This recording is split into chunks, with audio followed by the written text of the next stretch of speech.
What is up, guys? Welcome to this month's Top 5 video, joined by Joe, who has not been seen since the, romance films ones, and Alex, of course. Alex has constantly told me we need to do this list, so we have decided to talk about our top 5 favorite animated hand-drawn films, not computer, specifically hand-drawn. Originally, I wanted you to do top 5 Disney movies, but this is close enough. This broadens the spectrum more, so I figured this would be a lot better. And so, of course, we have some honorable mentions. This movie isn't liked by most, but in my eyes, I think it's one of the best. Not good enough to make the top 5, but this is one of my favorites when I was a kid, and that is The Page Master. Ooh, Page Master? The Page Master. Wow, what a trip down memory lane that was. Yeah, with Macaulay Culkin and Christopher Lloyd. Patrick Stewart. Patrick Stewart as Adventure. Wait. Yes. Professor X himself. Yes. He was. Yeah, there were the he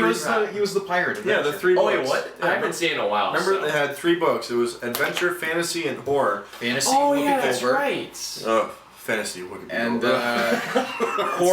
horror was Frank Welker. And it had like Long John Silver, Dr. Jekyll, and Mr. Hyde. Done by Leonard Nimoy. And I forgot what the fantasy one was. But yeah, this was just a really great movie, and I think it was definitely one of the best of the 90s. That's my honorable mention. Okay, well, I'm surprised you didn't pick this one that I'm about to say. Because I know how big of a fan you are of this band. Oh boy. Yellow Submarine. Oh, he was close. It's like, come on. It's like, that was such a big commodity back then. And I don't think anybody was expecting there to be a Beatles animated about Yellow Submarine.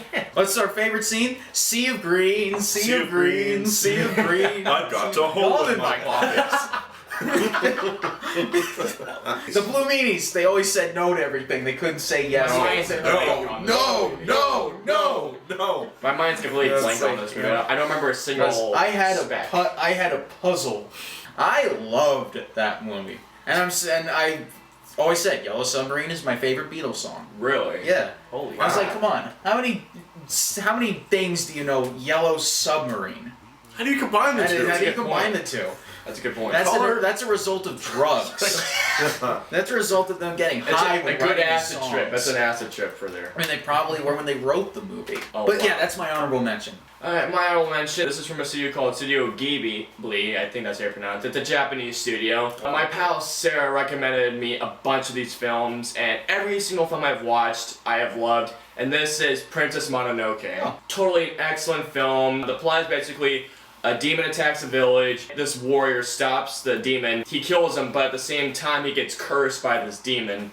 And he has to figure out how to cure this curse before he gets killed himself. And it's such a dark and epic film. Hayao Miyazaki, the director of it, I think he is probably the best animator besides Walt Disney. I mean, if you've seen any of Hayao Miyazaki's films, they are just absolutely phenomenal. The hand-drawn animations are so well done. And if you ever see a Studio Ghibli film, be sure to watch them in the original Japanese language. They are much better to watch than the dubbed versions. That's my honorable mention. Number 5. My number 5 is a tie. Oh, believe it or not. A tie? Yes. Oh I have a tie. A 2-way tie. They're technically the same movie, but I look at it as one. Okay. That is Fantasia and Fantasia 2000. Okay, that's the same thing. That's the same thing! Yeah, well, kind of, but one's more modern. Well, not really modern. It's still the basics. But it still has the same classical music, like The Sorcerer's Apprentice. That's where they got that from. Yeah, just the animation is just beautiful, and along with the classical music, it's just absolutely beautiful to look at. Number 5 for me goes to a combination of like some of the best work that has been done in I think late 80s. This was done by directed by the Zemeckis. Robert Zemeckis. Really? Yeah, Back to the Future director. Who Framed Roger Rabbit? Oh. You know yes. what? Okay, I am ashamed to say to this day I have not seen that movie. Oh wow. You're missing out. You're Yeah. missing out. I've never seen it. It's like none of you have seen it. All right. Well, let me give you the basics. Roger Rabbit is being framed for murder, and it's up to Bob Hoskins' character. I forget the name of the character. I'm sorry, my mind's it's been a while. fizzled out. But he's a private investigator who hates tunes because this was like one of the successful movies to combine animated with real life. The character hates tunes because he feels that tunes were responsible for killing his brother. He goes and Christopher Lloyd, who plays Judge Doom, Oh, was another one of the- Christopher a very iconinic villain. That's I actually remember that. Even though Very iconic villain. And when you find out who he really is, everything just falls into place. I mean, Really? they all got Bob Hoskins, Christopher Lloyd, some other actors were nominated for their performances. I mean, this was really well written, very well acted, very well animated, very well voice acted. I mean, Jessica Rabbit, so... That I know. I mean, that's a very iconic written character. How can that body so- sustain the legs? I don't get I mean, that. it was like so controversy with what certain image, and they had to cover it up. Yeah, and wasn't there like a everything. shot of Yeah. there's a shot of So something. very iconic. Check it out if you haven't seen it, but I doubt most people had not seen it. Besides these two. My number 5 now, this is a much more unorthodox choice. This is not only one of my favorite animated films, but it's also my favorite TV to film adaptation of all time, and that is, get ready for this, Beavis and Butthead Do America. Wow. Oh, wow. I absolutely love this I'm not movie. surprised. I grew up, I kind of did grow up with Beavis and Butthead back then, and I watched it again, and it's just my type of humor. It's the brain dead stoner humor done to perfection. Mike Judge he's hilarious. I love this movie so much. When I was watching this with my friend a few weeks back, the plot of the movie is Beavis and Butthead, their TV is busted.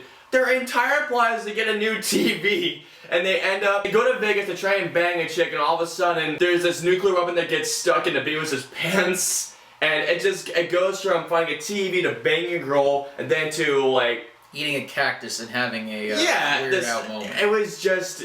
Every time I watch this movie, I laugh every time I watch, and I don't know why, but ever since I've watched Beavis and Butthead, their language has, like, translated onto me. Like, every time I hear something, I would go like, what would Butthead say in this moment? I don't know, but every time I try and talk Beavis, I try and do the impersonation, like, every time I see Beavis and Butthead Do America, I always end up laughing my ass off every time, and I really want Beavis and Butthead back on MTV. That's the only reason why I'd watch MTV in the first place, but that's my number 5. Number 4. My number 4 is a movie that is one of the most iconic Disney films of all time. Okay. Dumbo. Oh! Yeah. Dumbo. I used to be called Dumbo back in middle school. You can see why. It's about an elephant who's got big ears, and he's pretty much the social outcast. Nobody wants to do anything with him. His family doesn't want a part of him. His friends don't want a part of him, except for this little small mouse and the pink elephants where he learns how to fly, and the crows where he learns how to fly. That's just a great scene. Everybody can relate to this character. I mean, being the outcast, and I can relate to it, for sure. You ever seen an elephant fly? I've seen a house fly. I've seen a dragon fly, but I ain't never seen an elephant fly. Yeah, it was such a great movie. It was beautifully animated, great story. Overall, great movie. Number 4 should be no surprise. It's another Disney movie. Of course. And it should be no surprise because this was the first animated movie to be nominated for Best Picture. The first ever. That goes to Beauty and the Beast. Beauty and the Beast was like one of the first Disney movies that I remember watching back in the day. First Disney movie I've ever watched growing up. I had all the VHSs of Disney, but that was the one I always picked. My sister was a fan of the movie too. I mean, we know all the lines, we know all the songs. Be Our Guest is our favorite out of the whole thing. Even though that didn't get nominated for a Best Song, which I was surprised. But, Beauty and the Beast was a good pick for it. Yeah. Characters are iconic. I mean, the Beast is my favorite Disney character. Really? It's like, yeah, he's my favorite Disney character. I dressed up as him for Halloween every year. Or not every year, but at least one year I did. The candlestick, the clock, the Mrs. Potts. Cogsworth! No tea! And of course, Gaston, who I've always said his muscles are too big for his shirt. He should have been destroyed by now. Lucas!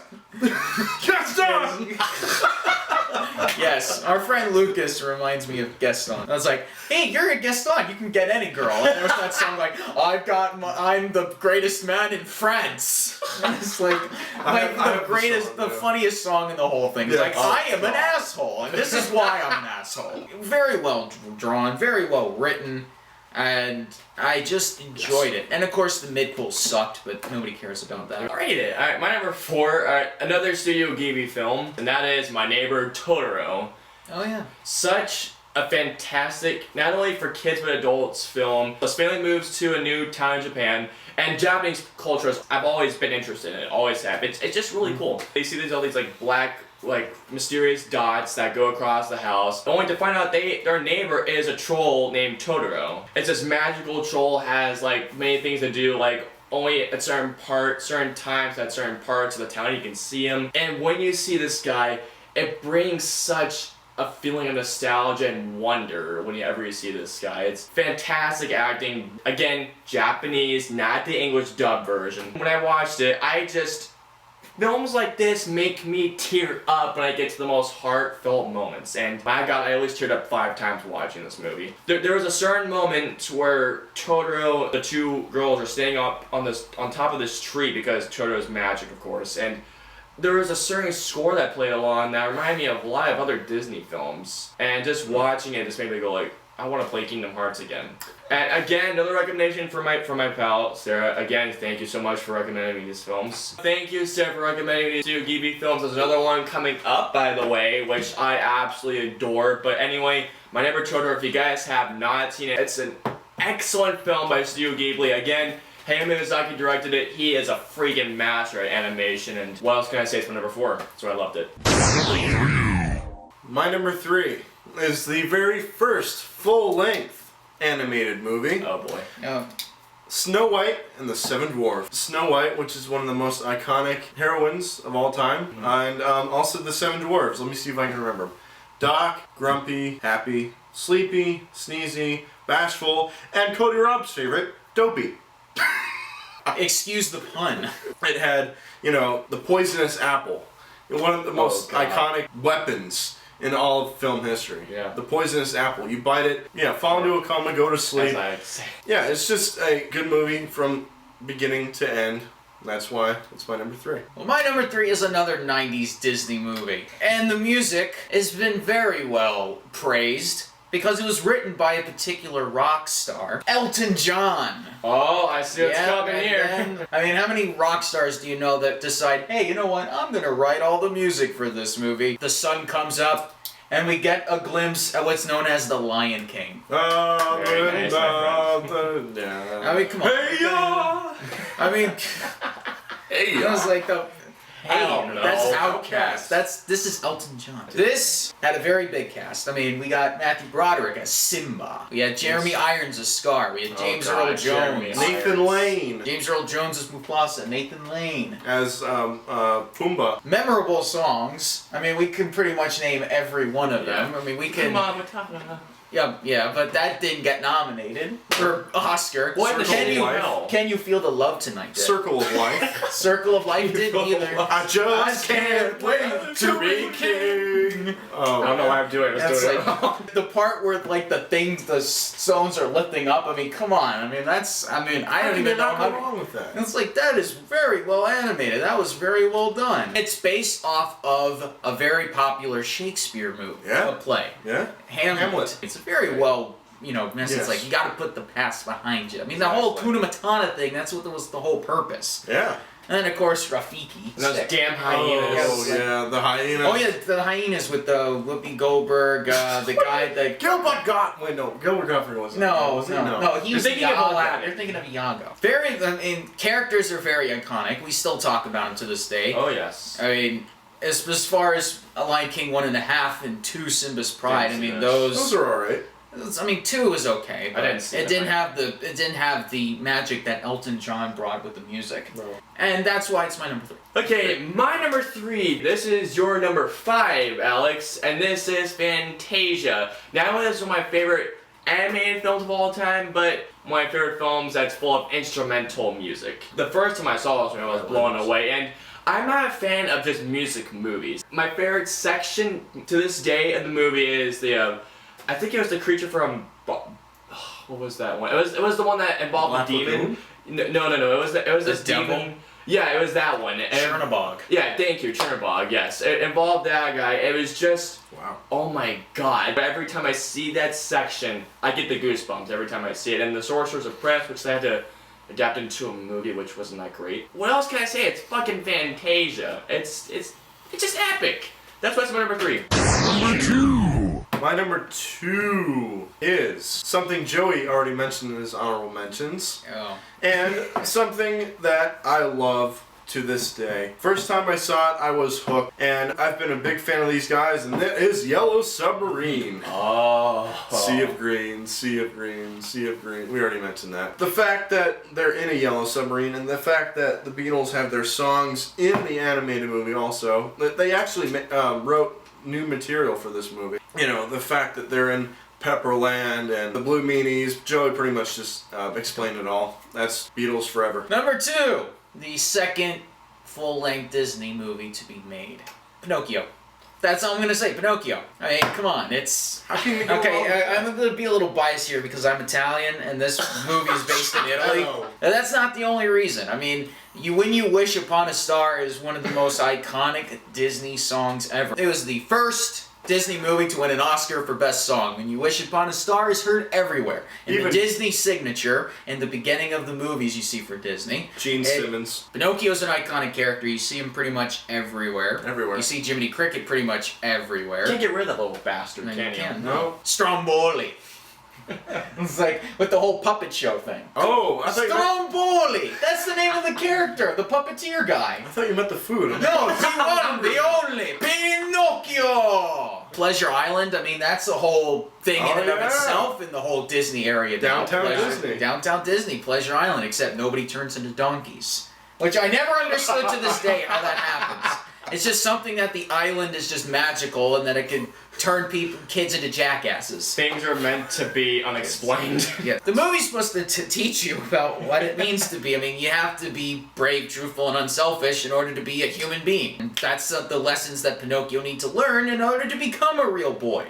And of course he does all... A real boy! And of course he does all... Don't ever do that again. How much more shit has Pinocchio been through? I mean, he's been through more shit than any Disney character. How did the imagine. whale eat the house? I mean, it's like Zelda Ocarina of Time almost. But yeah, that's pretty much it. Pinocchio is iconic, and you can't go away from it. If it's not anywhere in the top 5, I really have to say it's disrespectful for you not to put it in there. So disrespectful! Alright, my number 2. This was, Joe already mentioned it, and that is Lion King. How can you go wrong with Lion King? If you've never seen Lion King, if you've never heard of it, there is something... What happened in your childhood? Did your parents keep that movie away from you? Every kid that has seen Lion King loves it.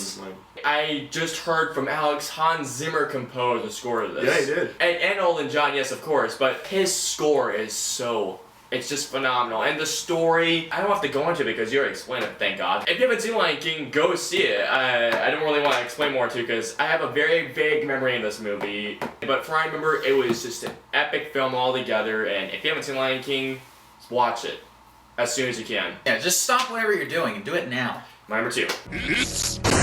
Number 1. Okay, my number 1. This is the very first animated movie I saw in theaters. Okay. Austin, I think this is yours too, the very first animated movie you saw in theaters. I'm not sure. This is my favorite film from the Disney Renaissance. Oh, The Renaissance. And, yeah, the Disney Renaissance era. And you guys pretty much explained it. It's The Lion King. You guys pretty much mentioned it. Joey mentioned Elton John. Austin mentioned Hans Zimmer. My favorite. Did you guys know that Rick Astley was a part of it? Yes. What? I know. Yeah? He was a background singer Oh, to the... Jesus.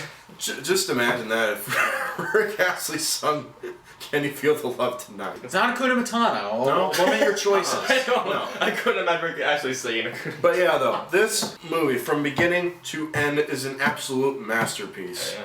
Hamlet, if it were animated, it would be this. Well, it is.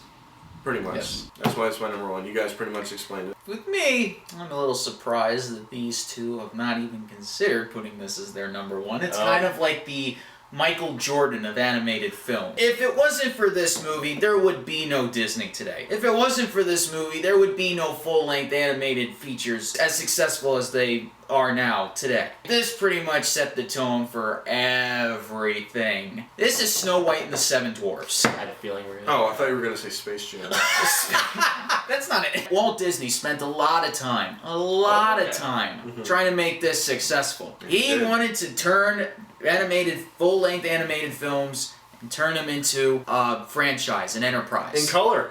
And color too. They spent a lot of money doing this. He almost went bankrupt doing this. If this wasn't successful, like I said, Disney would not be around today. There wouldn't be no theme parks. There would be no other movies. There wouldn't be anything else. There would be no Monsters University. No, there would be no Monsters. No, Pixar would just be on its own. Pixar would be on its own. Yeah. There was so much risk going into this. I mean, loads. They had ambulances ready to go What? in case, because they had these radiation devices that would help with the animation. Oh, and if something happened, they needed to get to the hospital. That's how much work they put into this. That's damn. Yeah, the story itself was put so much effort into it. Yeah. The characters, I mean, we all know the 7 different personalities of the dwarves. I mean, we all pretty much think highly of them. And of course, what is it? Walt Disney didn't win he won an honor. He won an Oscar, but it was like, I can't remember. Was it a lifetime achievement? It was it was kind of like a Really? lifetime achievement Oscar for doing something that was so iconic. Never been done before. Yeah, it was just magical. I mean, the songs in it. I mean, hi ho, hi ho. It's off to work we go. And it's like someday my dream will come. That got nominated, but it didn't win an Oscar. I think they should make a movie based on the development behind what was being made for that film. I think that's why that's number 1. And if these two did a little more research, then they would have made it number 1. Because, in the words of Stephen A. Smith, so disrespectful for you not to put it on that list. It's on my list. My number 1 favorite, another Studio Ghibli film. Again, my pal Sarah recommended me this film, and if it wasn't for her, I would have never seen this film. This is another reason why I created my new rating, the 6 out of 5, which means the Prime, which are my favorite films of all time. And this is one of my favorites, and that is Spirited Away. I absolutely love this film. My love for this film cannot be put into words. There's a family that's moving to a new town again in Japan, and they take a wrong turn. They somehow cross this village. Her parents are hungry. They start eating like... Wait, is that the one where their house is flying? No. And she goes to explore only to come back to find them transformed into pigs. And the whole town is just transformed into this dark world that reminded me so much. It reminded me of like a darker version of Alice in Wonderland if it was more Japanese-like. Like I said with Totoro and Princess Mononoke, this is an epic animation film. Again, Hayao Miyazaki directed this, and watching those 3 films made me put together the fact that he is a master of animation alone. And watch the Japanese language. Don't watch the English dubbed because it just somehow drags down the film a little bit. But this is certainly one of my favorite films of all time. I love this movie so much. The animation is amazing. The action in this movie is phenomenal. If this were Alice in Wonderland, the Japanese version, I actually love this more than Alice in Wonderland. That's how much I love Spirited Away. It's just, if you've seen this film, there are so many ties and there are so many things you can make, like, oh my god, it's like Alice in Wonderland, how this person is strange to a different world, how everything changes around this person. It's just, in one word, not only epic, but it's magical. Even though I didn't watch this when I was a kid, it felt nostalgic when I was watching it. And this film, to me, is a masterpiece and Studio Ghibli's best film. It's one of the most, and it's one of the more popular films. That's how I got into it. And yes, my pal Sarah, of course, recommended me all the Studio Ghibli films. If it wasn't for her, I would have not seen this masterpiece, this gem masterpiece, whatever, how can you call it.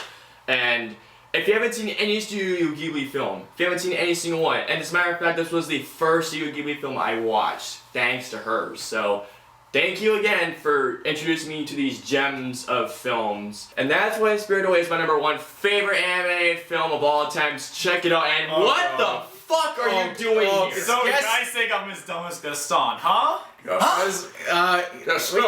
we say that? Oh shit. I was like, no, we said that you have big muscles. Yeah, Wealthy Muscles! Healthy Muscle, that's my nickname. So, what the hell are you doing here? I just wanted to talk to you guys about one of my favorite animated films of all time. Oh. It's a Japanese film. It is based off my favorite anime ever. It's one piece of the movie, Berumo Matsuma and the Secret Island.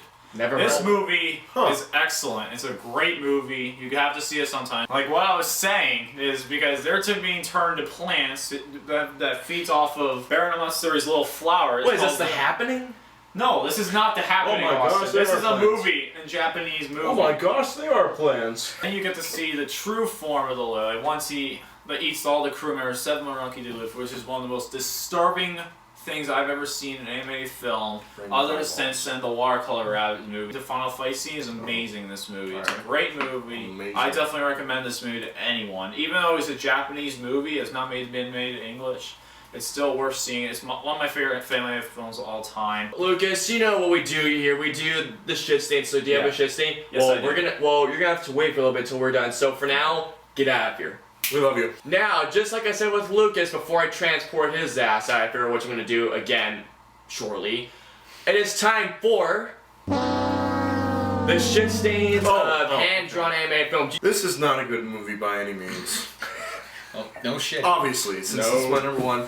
This movie, probably nobody's ever heard of it unless you do your research. Joey probably knows what this movie is. Austin knows, Lucas knows. A Troll in Central Park. It had a $23 million budget. It only made $71,000 at the box office. But when he came into the 90s, things took a downturn from him. This is just a horrible movie. It's bland characters, bland story. The Troll in Central Park. What is that? There's no such thing. Troll. I'm a really bad troll. What is that? What the fuck is that shit? You couldn't believe the characters. You couldn't believe the storyline. It was just overall a terrible movie. Troll in Central Park. Go to hell. This is a pretty mainstream film. We were awaiting it when we saw the trailer. We used to talk about it during lunch. We loved it when it came out, but now that we're older, we hate it to death. All three of us should know what this is. I mean, we probably all saw this in the theater. It's Pokemon, the first movie. Oh, God. Are you serious? That was so unexpected. I was not expecting Pokemon the first movie? Pokemon, the first movie. I was not expecting that. Neither was I. Anybody walking into this that wasn't a Pokemon fan were basically begged by their children to go see it. My dad. And Living proof of that. it's like my parents were like, kids, go outside, do something. Yeah. Do something productive. This Play Pokemon, kickball. this Pokemon shit is just brainwashing it. They wanted us to be human beings again. Thankfully, it was just a fad. But it was just a fad. And now, I mean, all of our parents went to go see this, and it's something that they regret to this day because it was so terrible. It was. I mean, they didn't care about any of the characters because there are no personalities in any of these characters, and the Pokemon are so annoying sometimes. Oh God. I mean, parents were like, turn that off! I am sick of hearing that fucking Pikachu all the time. Yeah, so it's basically, we're going to this island, there's a bunch of clones there, and we're gonna fight the clones, and then, Ash turns into this statue,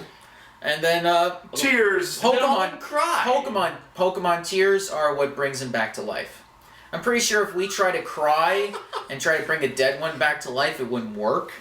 Cry But harder. then again, this is animation. If only it worked in Lion King. But in animation, the rule is you can pretty much do anything, and it will make sense. What if that did happen in Lion King? We wouldn't have Simba Lion cried his King eyes anymore. We out. wouldn't have Lion King, because Mufasa would come back to life, and then Scar would be exiled. We would kick his Because ass. he knew we did it. Yeah, I mean, I can't be angry about it. It's pretty bad, though. I mean, you try to watch it now, I mean, that whole ending scene is going to pretty much drive you nuts. And now, it's something that we just have to live with. My shit stain. Here Now, we go. actually, this is a movie I actually saw a month ago. Oh, so it's pretty recent. Yeah, but it was released back in I think the 90s or something like that. Oh, okay. Alright, imagine if Roger Rabbit was the biggest stink pile on the planet. This movie is called Cool World.